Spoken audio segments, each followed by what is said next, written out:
Il y a près de 4 ans, Johanna Demafelis a quitté sa ville natale du centre des Philippines à la recherche de meilleures opportunités professionnelles au Koweït. Sa famille ne s'attendait pas à ce qu'elle rentre dans un cercueil. Johanna était morte depuis 2 ans avant que les autorités koweïtiennes ne découvrent son corps dans un congélateur. Sa mort a déclenché l'indignation. Le président Rodrigo Duterte a ordonné l'interdiction de nouvelles embauches au Koweït. Le décès de la travailleuse migrante philippine Johanna Demafelis, apparemment aux mains de son employeur au Koweït, n'est pas le premier cas du genre. En fait, le gouvernement philippin reçoit des appels d'aide de temps à autre, en particulier de la part de domestiques travaillant au Moyen-Orient. Comme Johanna, Clarissa de la Cruz était domestique au Koweït. Parfois, elle se demande, dit-elle, si elle aurait fini comme Johanna si elle n'avait pas été en mesure d'obtenir que quelqu'un télécharge la vidéo sur Facebook de son employeur en train de la frapper.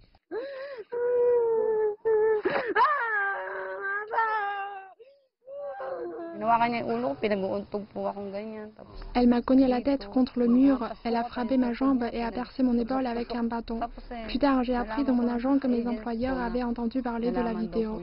Apparemment, ils ont eu peur et ont décidé de me laisser partir.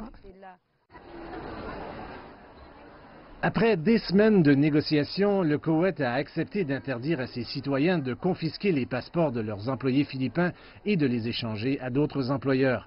Mais le président Duterte veut des meilleures conditions, plus de nourriture et de repos par exemple, avant de lever l'embargo.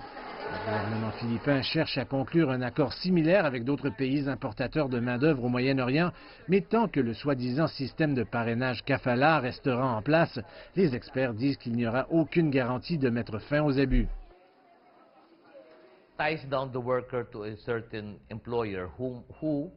Ce type d'entente lie le travailleur à un certain employeur, qui peut accorder le visa d'entrée et peut également refuser le visa de sortie. Donc, dans un sens, le travailleur est à la merci de la personne qui fait le parrainage. Clarissa jure qu'elle ne retournera jamais travailler dans un foyer étranger, mais avec 4 enfants à élever, elle dit qu'elle ne ferme pas la porte à d'autres types d'emplois dans un autre pays. C'est un sacrifice que des millions d'autres Philippins continuent de faire, alors que les opportunités économiques restent peu nombreuses dans leur pays d'origine.